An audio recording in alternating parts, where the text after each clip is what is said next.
Right, so today I saw a video on Chelsea Rory's channel, who, if you don't know Rory, he is one of the main people on the Kickoff, which is a football live show on Twitch, which I've watched for years, and I love that show so much. Like, it's literally every time it was on, even if it's just like Loz and Rory or True Geordie and Loz or something, I'll always watch it. And I love that show so much, but sometimes some of the opinions of football fans in general, right, can be a bit silly, especially when it comes to their own teams, right? So you've got people like Rory, who just posted a video today, which is obviously for a title and stuff, but you've got to remember, like, I'm going to take it at face value. I have watched the video and he does question it a bit, but the main point of the video, I'm just going to explain it to you guys, is that Koulibaly is going to make Chelsea a title contender, or it's like, does Koulibaly make Chelsea a title contender? No, it doesn't. Like, I'm sorry, right? It doesn't make you any more of a title contender than it did last year when you had all your defenders, because essentially what you've done is you've got rid of basically your whole three centre-backs. You've got rid of Christensen, you've got rid of Rudiger, you're going to get rid of Aspie probably.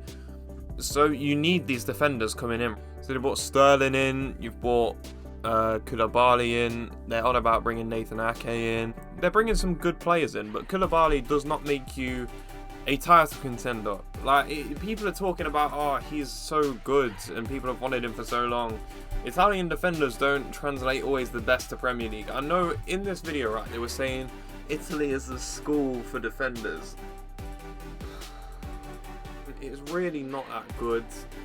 Like, Chiellini and Bonucci, two of the best defenders of our generation, right? But the Italian defenders aren't the best defenders in the world. Like, the Premier League defences are way better than Italian defences, and we've seen this within Europe. When's the last time an Italian team has got far in Europe? Because they're not good enough. Except for Roma winning the Europa Conference League most recently last year. It's a fun league to watch. But saying a 29-year-old centre-back, I think he is now, Koulibaly, coming over to England, playing for one of the biggest clubs in England, is going to make them a title contender, is ridiculous to me. Like, Koulibaly's a great player, but the Italian league, the Serie A, is a lot slower league than the Premier League is. And you could also say it's not as physical as the Premier League is. It's a lot slower league. We've seen this with players. You've even got rid of Tomori, right? Tomori has gone to AC Milan, been one of the best defenders in the Serie A. Even Maldini has said that he's one of the best defenders in Serie A. He's really good, apparently. But then Chelsea got rid of him for basically nothing. And now he wasn't really performing the way Chelsea wanted him to perform in the Prem. He's also a lot younger than Koulibaly. Like, and you got rid of him, and now you're bringing in an older guy who, yes, everyone's wanted for a long period of time, but I just wouldn't say that Serie A defenders are the best. Like, we've seen this where, like, for example, even at Chelsea, Emerson, the left back coming in, he was touted to be really good. He's an Italian player, meant to be one of the better players coming out of Italy, he was, and even when he went to play in the Euros, he didn't play that bad, but he didn't work well in the defence. Like, it's hard to say whether these players will come over and play necessarily the way they are needed to play to become title contenders. And you can't sign a singular player and say it makes you a title contender. Not anymore, anyway. Not when Man City and Liverpool are so far ahead of everyone else. And even Tottenham now, in my opinion, are above Chelsea. I don't see Chelsea coming above 5th. I'd say, actually, yeah, that's a lie. I'd say Chelsea, the only two places where I see them come in is 4th or 5th. They could easily get 4th, but Arsenal could easily get 4th. I quite like the spirit of Arsenal. I quite like how they play as a team. Chelsea kind of seem like it might take a while for these players to adjust to the Premier League, for example, and adjust to the team that they are playing in. It's not the issue of really Chelsea being a bad team. Like, obviously Chelsea aren't a bad team, and they've got great personnel. It's just the issue of, can they all play at the highest standard which is needed to contend for a title, and I just don't believe they can. They came 3rd last year. It's going to be a 4th or 5th finish, and people are going to say they're going backwards. I've kind of lost a lot of faith in Thomas Tuchel, mainly because his man management does not seem like it's good enough, in my opinion. Now, just as me looking from the outside, not as a Chelsea fan, his man management doesn't seem the best, not being able to manage characters like Lukaku. When you pay £100 million for a player, even if you don't want him and the owners just bought him, for example, your job as a manager is to make that work. And I'm not bothered about the sanctions you had last season. You didn't have any major changes to your team where, oh, you couldn't go on your private jet. That's a shame. Like, what is that doing to you? Like, I'm just concerned about Tuchel being the right guy for the job. And a lot of Chelsea fans will make excuses for him, saying about the sanctions and all the stress he had and how he handled the things that were happening last season, and he did handle them okay within the media.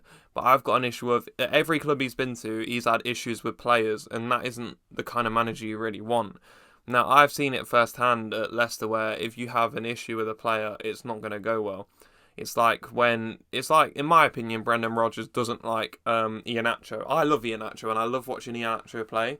But even when he's playing well, you can tell Brendan Rodgers wants to not play him, or if he makes a mistake, he'll take him off.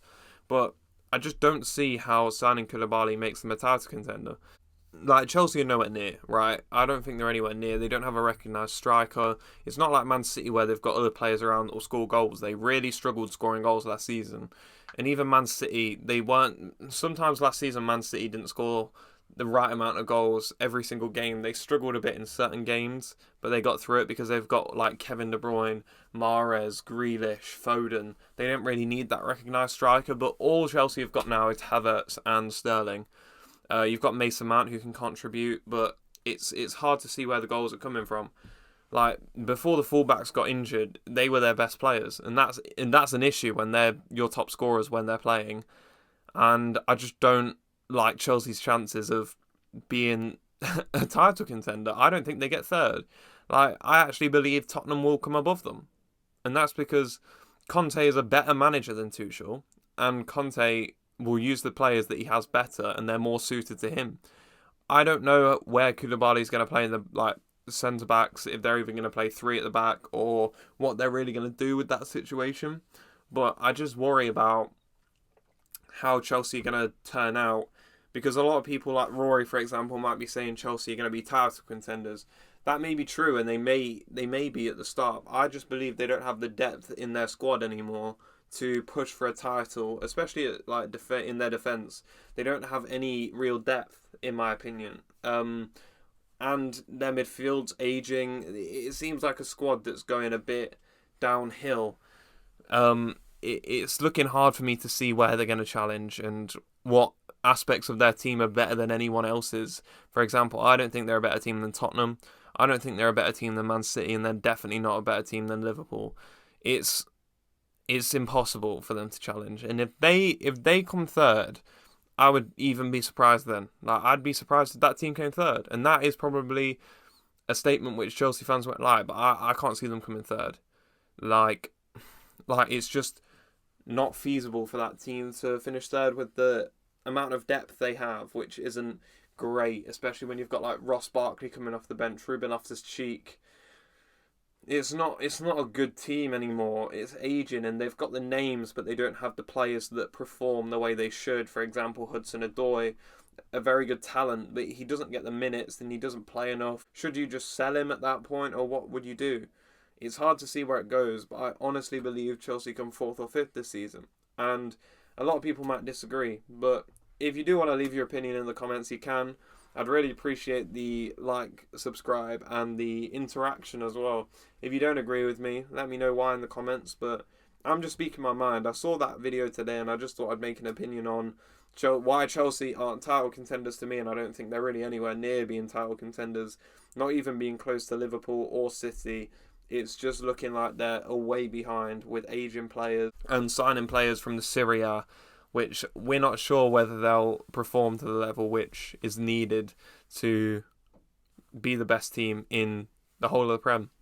But anyway, guys, that is the end of the video. If you have liked this video, please like and subscribe to the channel. I would really appreciate it, and thank you so much for watching.